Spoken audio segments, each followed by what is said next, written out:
Welcome back, everybody, to your favorite podcast, Bad Beats, coming to you from the River Radio Network here in Poplar Bluff on this beautiful Friday, March 13th. Bad Beats is brought to you by Missouri Farm Bureau, Pro Edge Properties, and the White House Bar and Grill. It's great to be back this week after missing last week. Me, Rob, and Tim had some conflicting schedules. We was all running different directions.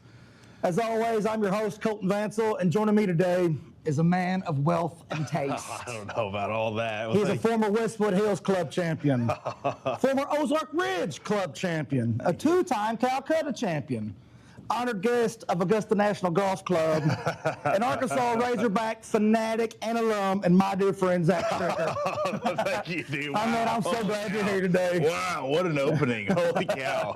Man, I tell you what, I'm pumped up for this. I grew up a sports talk radio fan, and my favorite line in sports talk radio is, hey, long-time listener, first-time caller, I'm glad to join the show. So here we go. Let's kick some things off. I appreciate you guys letting me pinch hit today. You know, I've never pinch hit in a baseball game, and I've never sat in on a podcast. So thank you, Rob, for letting me come in. I'm excited. We appreciate you filling in for him, man, the next couple of weeks here. And we're glad to have you here. And we got a ton of stuff to talk about. NCAA conference tournaments, March Madness coming up, NFL free agency, and TPC at Sawgrass. Might even throw in a couple of NASCAR picks today. There we go. Yeah, boy, do we have a lot to cover. It's every hoops fan's favorite time of year right now. It's championship week, and as the old saying goes, game recognized game. And boy, do I have some juicy picks slated for our listeners this week, and has been slated here before all of our BBLs. These picks are just strictly suggestions, and good luck. What's a BBL? A BBL is a Bad Beats listener. So I came up with that the other night. I'm just playing, but we got a lot to cover today. So let's jump into our first segment with the biggest stories in sports. Man, before we dive into that, I want to talk a little high school hoops here first, man. Tonight we got the Doniphan Donettes, 27-2. They are going to quarterfinal showdown with 18-9 St. Francis Borgia Lady Knights, and they're playing in Sullivan, Missouri tonight. Man, the Donettes they're led by last year's Class 4 Player of the Year, Carson Hagan. Man, you got to watch her play. I have not. I've not seen her play at all. Unreal, man. She's three-point threat, great floater, gets to the basket, extremely high IQ. They got another junior guard. Her name's Ella. Who's that here? Ella White. Yeah, she. My scouting report I got on her today, she's quick, can shoot the three and get to the basket, and got another freshman on the team, Bella Monahan, said she can attack the rim and play with her back to the ball. Them Donettes, man, they got constant pressure, full court pressure all night long, and I look for them to roll over this team tonight and make it back to the Final Four and hopefully repeat as state champs. We're rooting for you tonight, Donettes. Good luck. Nice. And then tomorrow, got Hayti. They're in Final Four matchup tomorrow, playing Penny with the state championship on. I don't know much about the Hayti team. I watched them play Puxico a couple weeks ago. Man, them boys, they can get up down the floor. They sure can. They are really good. Yeah. And saw they had a tough one last week over in Dexter. They had a heck of a season though this year. It was really fun to keep up with them. I know the last couple of years they've had a ton of wins. I'm really proud of them. I've watched a ton of Puxico games this year, and watch my main man Colton Stroud. He's just a sophomore. Yeah. I'm anxious to see what he can do the next couple of years, man. I think he's going to be a really good ball player. Yeah, absolutely. And Sykeston, they're playing tomorrow in a quarterfinal matchup. They got Vienna Griffins and Park Hills. Mm-hmm. Sykeston's 27-2. They're a very good basketball team. They are, solid absolutely. defensively. They're unreal. Heck yeah. And Dexter, they're playing tomorrow. I just didn't know they were still in it. I saw they're playing Clayton. Is that right? Yeah. 22-7 Clayton Greyhounds. Nice. So I didn't know that many teams in the region were still in. Yeah. But SEMO representing. I like it. Yeah. I assume you've seen Bam Adeo's 83-point game. Oh my. Yeah. So he shot 43 free throws. I was reading about this on Twitter today. Shot 43 free throws, and the Heat kept intentionally fouling so that he could get the ball back. And it was, I see where the NBA is investigating it, like it was a racket. Yeah. And so gets easy money on the sports book. I seen where they're investigating it. I saw that there were a couple of clips of him telling people to foul or not foul, and there were some questionable things. Yeah, but nonetheless, still a historic night. You know, I put an asterisk beside it. It's a joke. It's a joke. all right. It was unreal. It was against the Washington Wizards, Man, right? they I mean, are I think I awful. could get 20 on them. Yeah, they're terrible. The Wizards, they're awful. And like I said, I hope it don't come back that they did flow the game like that so he could score that many points, but it ain't looking good. I mean, the guy averages like 20 a night. It was definitely an outlier for sure. Yeah, and throws up 83. Yeah, right. Can I be selfish here for a second, Colt? Sure. I really want to shout out the freshman of the year and the player of the year in the SEC, none other than my main man, Darius Acuff Jr. from the Arkansas Razorbacks. Man, what a season he's put together. Yes, he is doing everything on the court. I mean, night in and night out. I think in between games, he's wearing a boot, and Coach Cal is like pleading with him, like, hey, you don't have to play. And he's like, no, I'm Coach, sure I he's gotta really play. leaning on him and not come out there every night. I mean, yeah, that dude's unreal. I mean, he is the real deal. He is going to be a high draft pick in the NBA draft. Yes. I mean, he's elite, man. It's his playmaking, his ball handling skills.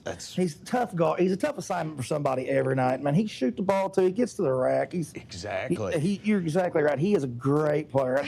I'm not surprised that he won Freshman of the Year in the SEC. I'm not surprised. Yeah. Because the dude is unreal. Yeah, he's had quite a run. I keep going back. I can't think of a better Razorback to don the jersey than Darius Acuff Jr. I know that's putting him in pretty high regard. There's been a lot of guys over the years that have put together a longer career, but man, he's special. He is. He really is, he's man. Definitely special. I love watching them play. Absolutely. He is really good, man. They're getting ready to kick off tonight at 8:30, the SEC championship game over in Nashville, and I'm just excited to see their playoff run and just see what all they can do. Hopefully, they're called the Heart Attack Hogs for a reason. So I mean, I'm probably not going to end up where I want them to go, but I've got some dreams for them. Right. I think they might turn into a nightmare here pretty quick, but they're a dream for right now. So I'm excited to just see him and Malik Thomas and Billy Richmond the third get out there and do their thing and finish off. I like that Brazil too, man. Brazil, he is long, lanky. He's a kickapoo kid. Really? He started out at Mizzou and then he transferred to Arkansas, he's been there for 4 years. So in the era of all this transfer portal and movement, to see a guy play for 4 years at one school is kind of cool. So hat tip to Trevin Brazil for sure. So, can I kind of pivot a little bit? I want to talk about some news that hit earlier this week, and I mean, it literally had me jumping out of my skin. So I was getting updates on my phone about my Las Vegas Raiders, which I've just adopted them recently, and I know they're at the bottom of the barrel, right? But to start from the bottom, we all got to start somewhere, baby. Work our way up. There was some news that broke about a trade that took place, and that was on Friday, right? Yep. So the Raiders agreed to trade Max Crosby to the Baltimore Ravens for 2 first-round picks, right? Yep. So we were operating under the guise that was in place, and then Monday broke about all of these free agent signings, and they signed none other than the center for the Baltimore Ravens, Tyler Linderbaum. Right, yeah. And he is the center for one of your fantasy football stars, Lamar Jackson. Well, not anymore. He's getting ready to be Fernando Mendoza's center. Yeah. So we'll see how that all works out. We think that Fernando will be the first overall pick in the upcoming NFL draft. But so I think there's a lot of theories online, if you will, that the Baltimore Ravens got a little sore-footed about the deal whenever Linderbaum agreed to sign this massive contract because when the Raiders traded Crosby, they freed up quite a bit of cap space. And I'm no expert on how the books work at for those NFL franchises, but from what I understand is that they had a lot of cash to spend, and Mark Davis Davis and Tom Brady Yeah. were opening up that wallet, trying to get some players to come in and play. So I know they picked up a wide receiver, a couple of really good linebackers. And then I'm sitting on my couch on Monday night, and I get this update that, hey, Ravens are out. We ain't doing it no more. No deal. No deal. JK, LOL. Yeah, no, we don't want him. So, and that was it. There was no other context. Yeah. And then about 30 minutes later, there were some reports that came out that, well, you know, he failed his physical, and then there was all sorts of speculation about what that could be. I know that the Raiders shut him down at the end of the season last 2 this games year. of the season, they shut him down. Exactly, which I know he had been dealing with the knee injury all year. I think he had a surgery on the meniscus, right? Yeah. And I guess, I'm no expert, I don't know how to read any kind of medical records, but from what I understand, Baltimore looked at it and they were like, oh, you guys signed Linderbaum? Yeah. And you freed up a lot of space and you get 2 picks? Yeah. This knee looks horrible. Right. And well, we don't want him anymore. So I'm kind of torn on the deal. I love Max Crosby. He's a great Raider. I mean, some of the coolest tattoos of anyone I've ever seen. And, you know, I'll just throw that out there. He can sack the quarterback. And from what I understand, he's going to be all in with the Raiders. And I'm pumped for him to do that. But just the way that it all played out, I think that someone should investigate. Something's fishy about it. At a bare minimum, we need a 30 for 30 about this. Like, someone break this down and tell me what really happened. I mean, that is this day. guy's knee really that much trash? Exactly. Or like you said, did the Raiders get a little sore footed? I think that's what it was. But hey, man, I got faith into my boy Tom Brady gonna turn your Raiders around. I think he's gonna make some moves, and they're gonna get back. They're gonna be back on top. I hope so. You got to protect Fernando Mendoza if you're going to invest all that money in a first-round pick to be your franchise quarterback. Protect him. You got Brock Bowers that you can dump the ball off to. I know they signed a couple or free agent wide receiver, so maybe that'll help. Jack Beach, I think, is out there. That can kind of stretch the field a little bit. Way too far away for football to be talking about that. It's hoop season for sure. We got some more NFL to talk about. Free agents. How about Mike Evans leaving Tampa Bay? I thought he was going to be a one jersey guy. I did too. Really did. After 12 years, going to sign with the 49ers on a 3-year deal. He'll be 33 in August. Yeah. And they give him $46 million, I think. It seemed like a little risky contract to me for he's been hurt. You know, he hurt his hamstring there. He was on pace to catch Jerry Rice for his 11th consecutive season of 1,000 receiving yards. But, he hurt that hamstring. And I was reading on Twitter today about it. And he said, it was a hard decision for me to leave Tampa Bay. He's like, he's wanting to win, and I get it. And I get it. He said he felt like he was the missing piece that San Fran needed, and they paid the man. So I do. Speaking about fantasy football, I knew that I thought Ricky Parasol was going to be the next Jerry Rice out there in San Francisco, and boy, was I wrong. So how that'll go. Well, if Mike Evans is having issues with his hamstrings in Tampa, what's going to happen when he gets next to that substation in San Francisco? I don't know. I'm not saying anything, but if you pay attention online, you may know what I'm putting down there. Yeah. Couple quarterbacks on the move. Tua to the Falcons. Yeah. On a 1-year deal. They said he is not the guaranteed starter. Him and Penix are going to compete.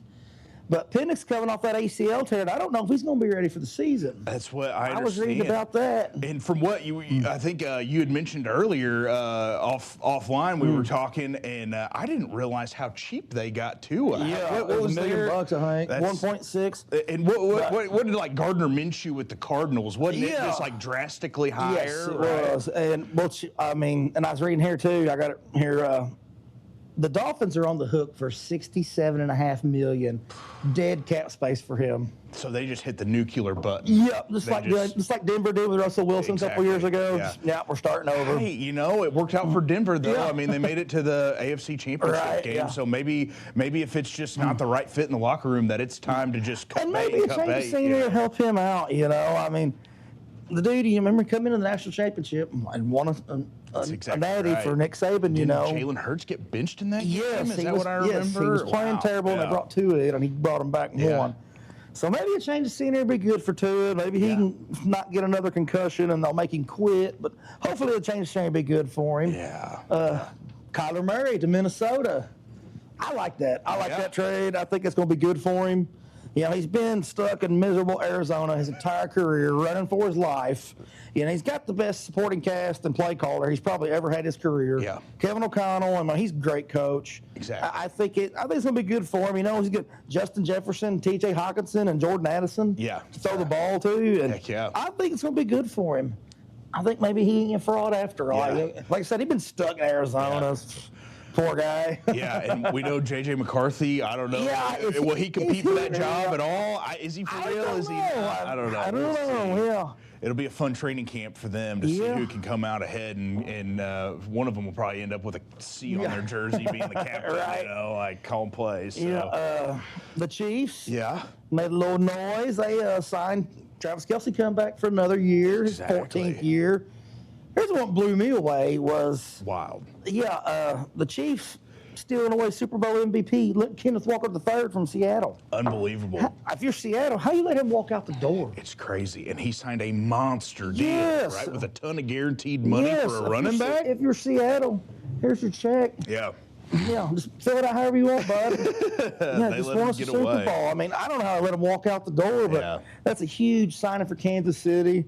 They were needing a running back last year bad. I think that could be dynamic for them, right? That's what it seems like. It's really one of the things with Andy Reid's offense. I know of those years, thinking back to like LaShawn McCoy and, you know, whenever he was a game changer for him. It's like Kansas City. I know Kareem Hunt from time to time has been that guy, but Kareem Hunt's not the same Kareem Hunt, you know. Kareem Hunt going to be into the bench this year. That's right. But as much as it pains me to say this, look for the Chiefs to be back next season. Look for them to be back. Now they're going to be terrorizing everybody again.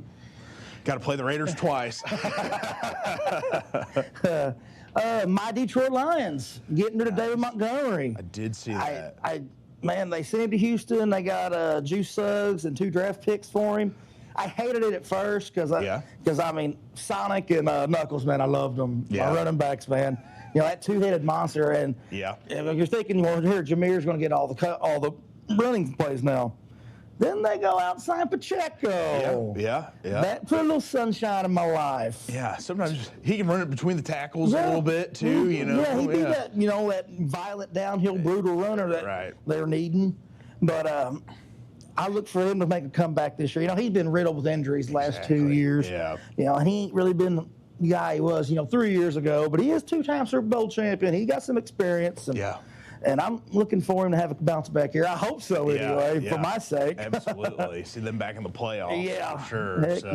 Heck yeah, let's, if you don't mind, let's kind of pivot a little bit here. Let's talk about some of our Cinderellas, right? We're coming up on tournament time. It's championship week in college basketball. I know on Monday the brackets are going to be released. Everybody will be filling those out, try to pick their national champion. I know quite a few of the conference championship tournaments have already taken place.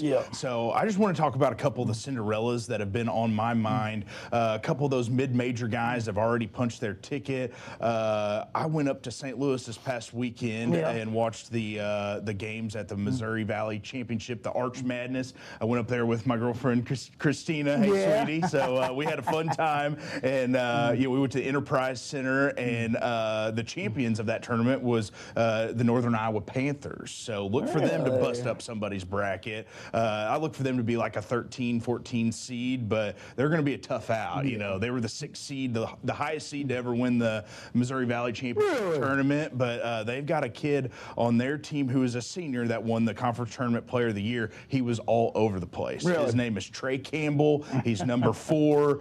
Keep him in your memory bank. Colton. You're going to like this guy. He's all over the place. He can fill up the stat sheet. He's poking balls away. He's getting rebounds. He's dropping dimes. He's knocking down threes. So he can do it all. That point totals, points, rebounds, assists on him. Hey, if you so wish, I'm more of a winner's picker, but you go whatever fits your fancy, my friend, for sure. So a couple of the other ones that I wanted to talk about, got to shout out McNeese State. Do you remember this guy from last year?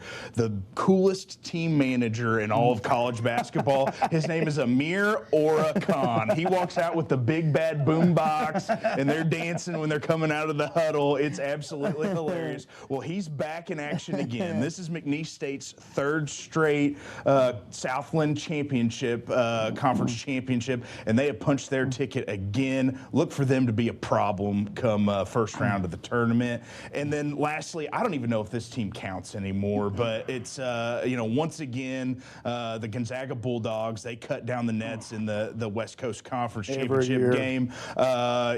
Here, if you're in the car with anyone that's less than 8 years old, heads up, you might turn the volume down on your speakers right now. But yeah, that's 6 out of the last 7 conference championships for the Gonzaga Bulldogs. So 6-7, 6-7. You can turn your volume back up now. So yeah, do they advance to the second weekend of the conference tourney? I think so. Yeah, I can see that do, too. man. They're solid. Yes, solid. They're always solid. And if you just said they won the last 15 West Coast Conference championships, I'd believe you because it's them and St. Mary's, and that's about it in that conference. They roll over everybody in that conference every year. I watched a couple hoops games this afternoon. Michigan held off Ohio State 71-68. That was a good ball game. Nice. Michigan was getting 12.5 in that. They were laying 12.5, and I don't think they ever got a lead bigger than 6. Jeez, that's crazy. Florida, they were whooping Kentucky earlier, but then it took everything they had to hold them off. Yes. One of those, we're going to blow them out games and then, barely hold on, find a way to lose. Yeah, I think it was 65-71 or something, but it was a closer game than that the last 5 minutes. It was a good ball game, though. Nice. Kentucky fought back. They played hard, but wasn't enough. I hear you. One that caught my eye today was, I'm a big SLU fan as well, so I had a chance to run up there and catch them at Chaffetz Arena earlier this year. Man, what a facility that is. That's a cool place. If you ever get a chance to go up there, you can find a ticket online pretty cheap, but they are fun to watch, which may not be cheap anymore if they keep winning all these games, but it's a fun team. They were on the ropes at halftime. I think they were down 17. Yeah, they were down like 17 or 20 at one point. I looked at it when I left work today, and I wrote them off. So, man, these guys are going to get beat. They were given like 18.5 too in that game. Jeez. They didn't cover, but they got their head slapped today. Yeah, I think that might have woke them up. I look for them to go ahead and win the A10. I think that was going to really test them, but, I'm all about Kareem Abdul-Jabbar. Yeah. He's fun. Robbie Avila. I don't know. I've heard that nickname thrown out there for him before. But he's a hooper. He can knock down that 3 at the top of the key. He's like 6'10" and he's get it a up good over player, everybody. man. I like watching him play. It's fun, for sure. Yeah. The next thing that I have kind of pivoted into last weekend was $4 million.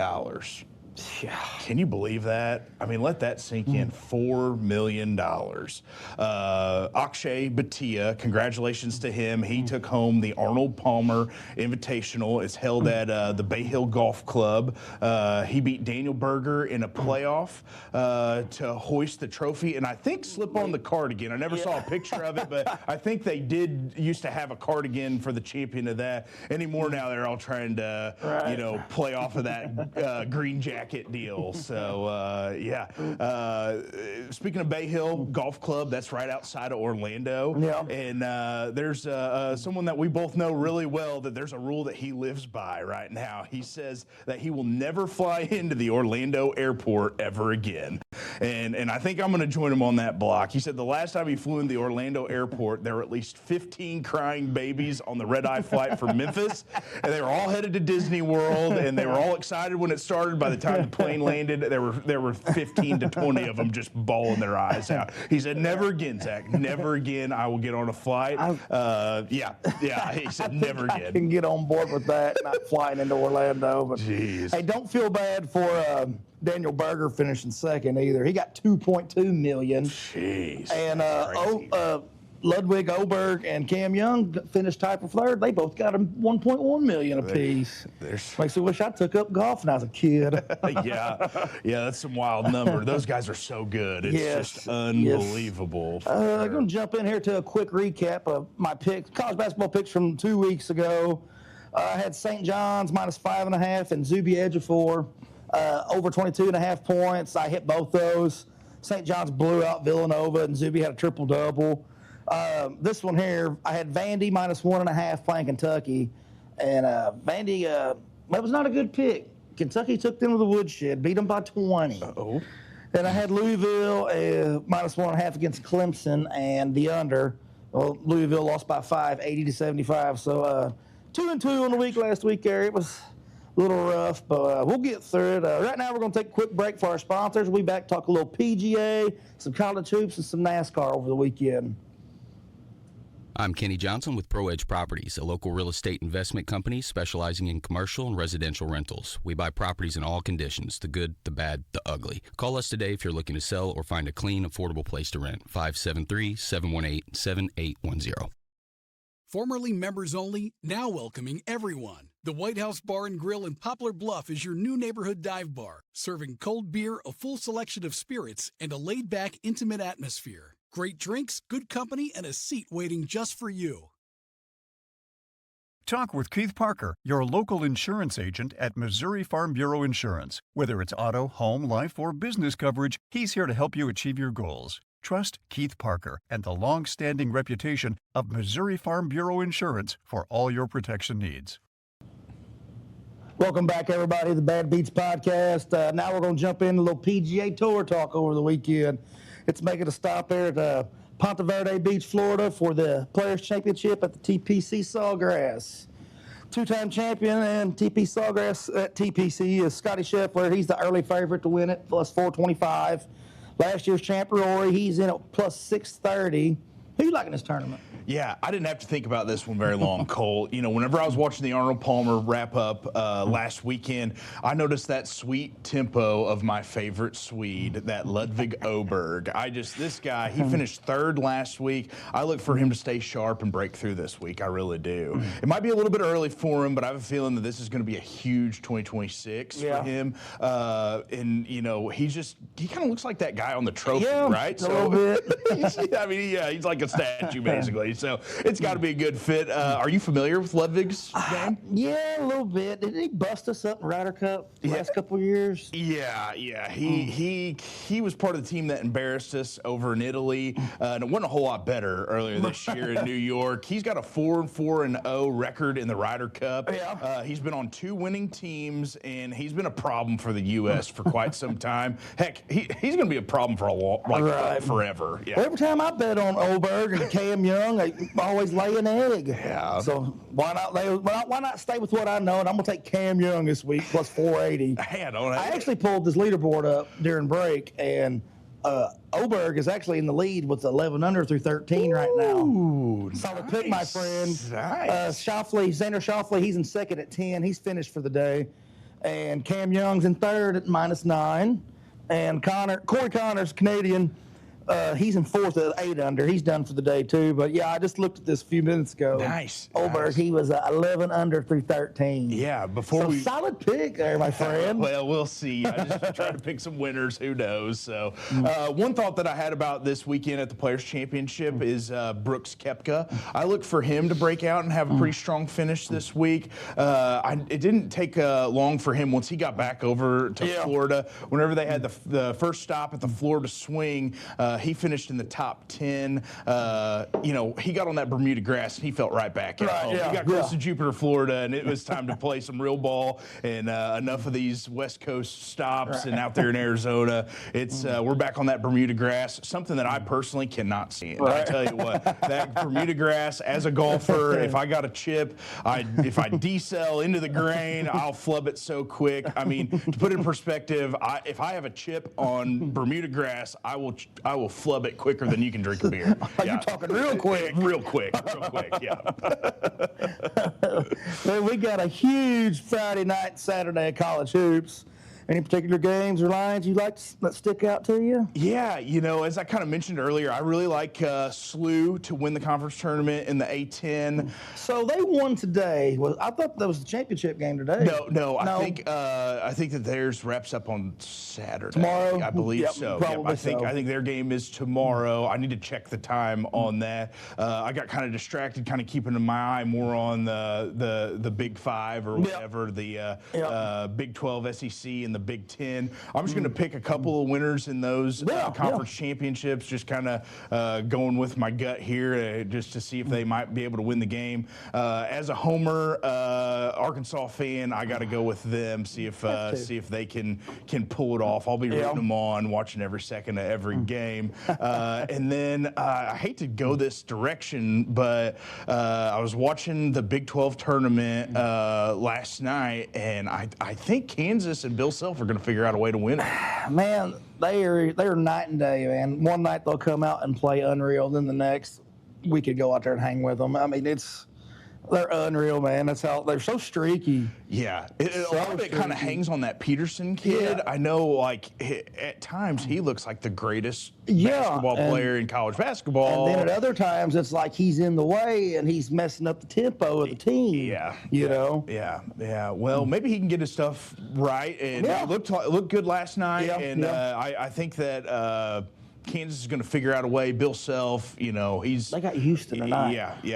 That's going to be a tough one. Playing Kelvin Sampson, but all rock chalk Jayhawk. Can't believe I just said that. So, speaking of the Big 12, what did you think about that cord? A little controversial, right? Yeah. I wasn't crazy about it. It was glass, but I did read today earlier that they are going back to hardwood. I saw the rest of the too. tournament. They swapped it out last night after the game. Right? Yeah, they're going back.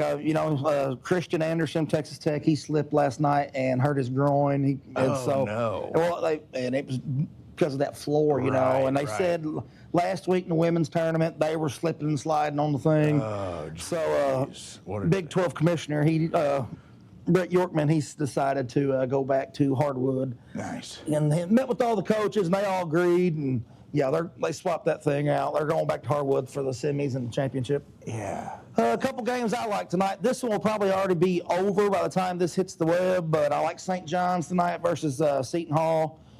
I like their over-under is 134.5. St. John's is minus 8.5. St. John's rolling right now. They can score with any team in the nation, and Patino's got them boys playing, man. And the game's in Madison Square Garden, and so it's a home game for them, Exactly. So, I look for them to blow Seton Hall out. And Seton Hall struggles to score, too, so I like that. This one tonight, Purdue and Nebraska, they already matched up once this season. Purdue took it 80-77. To me, Purdue hasn't looked as sharp as they have earlier in the season. Kind of looked like they fell off a little bit. So I kind of like Nebraska money line here, plus 150. Yeah. I want to hit that. This is my favorite game of the night. Iowa State, Arizona. Arizona's laying 4.5. The key to this game for Iowa State to win is cannot let Arizona make them turn the ball over. Right. You ain't going to believe this stat. Whenever Iowa State has less turnovers than their opponent, they win 23 out of 26. Funny how that happens. But I don't think Iowa State can fill it up. I mean, they can get buckets, but I don't think they can hang with Arizona. So I like Arizona to 4.5. Yeah. I really like that. Back on that Purdue game, not to cut you off there, Braden Smith. Did he make an All-American team this year? I thought I saw. He's one of their point guards. He can absolutely fill it up. He's a stud. Yes, yeah. I got some family that lives up in the West Lafayette, Indiana area, so shout them out. I know they're huge Purdue fans. They're always texting me about Braden Smith being one of their favorite players. Right. So good luck on that one tonight. So. We'll move on here. A little bit of NASCAR. NASCAR Cup Series going to Las Vegas this week to the Las Vegas Speedway for the Pennzoil 400. You got any picks in that? I'm not going to lie, Colt. I don't know a whole lot about NASCAR, and I'm getting to where I'm about out of gas, so I need the best pit crew in the game right about now. So, if you need a refuel, just stop down there at the White House Bar and Grill and get your rattlesnake. They'll refill you. Okay, goodness. The early favorites in this race, Kyle Larson plus 500. Christopher Bell, he's plus 600. Local NASCAR insider and our old pal Burge, he said he likes Christopher Bell this week. I'm going to go with the man who's been on fire here lately in NASCAR. And I'm going to go with Tyler Reddick plus 1,000. Nice. Just, it's a long shot. I mean, he's won 3 out of 4 races this year. Michael Jordan owns his team. Oh, okay. Yeah. Nice. Yeah, I like him to finish in the top 10. It's a little juicy. It's minus 155, but seems to be a pretty solid pick. I think so. Oh, here, I got some picks here from Rob for this week via nice. text. Hang on. He likes Denny Hamlin plus 850 for NASCAR. He likes Victor Hovland plus 2,700 for the PGA, and Michigan State to win the Big Ten minus 130. Nice. Shout out RB14 getting some picks in on this week's episode. That's interesting. He took Michigan. That if I were going to pick a winner for the Big Ten tournament, that's where kind of I had my eyes on. They've been tough this year. I wonder what Illinois and Wisconsin game was done. Yeah. It was an overtime whenever we come in here, so that might be another rematch. Illinois-Purdue or Illinois-Michigan. Did Wisconsin win that in overtime? I don't know. I hadn't looked. I think we mentioned that right as we start on here to air. So we'll look into that. Yeah, we're looking at that. Well, I mean, that about wraps up things here for us today. Another shout out to our sponsors, Missouri Farm Bureau, Pro Edge Properties, and the White House Bar and Grill. Thank everyone for tuning in this week. And Zach, thank you for stepping in. And without us touching, man, me and Rob and Tim, we all really appreciate it, bud. Yeah. Shout out to you, Tim. I'm glad to see your smiling face again this week. Wishing everyone a great weekend. And, man, just enjoy some sports. Awesome. Again, thank you for having me, Colt, Tim, Rob. Thank you, guys. It's been so much fun. Tune in next week where we'll break down the bracket, recap the Players' Championship, and pass along some more of our bad beats. Just remember this bad beat I had this week. I had NC State, Maryland, UCF, Kentucky, and Iowa State in a parlay. Hit 4 of them. Kentucky is playing LSU. They've led by Kentucky minus 6.5. They've been up 10 or 12 the entire second half. About the last 4 minutes, they quit scoring. Win by 5. Oh, my God. Yeah. Oh, my God. Yeah, that's that was a tough one. Yeah, maybe you want to throw it in a trash can. Yeah, that's where the name of the podcast comes from. Oh, yeah. Oh, yeah. Yes. Oof, oof, oof. Hey, again, thanks for tuning in. I'm Colton Vansel. He's Zach Stricker, and this is the Bad Beats Podcast. Thank you, guys.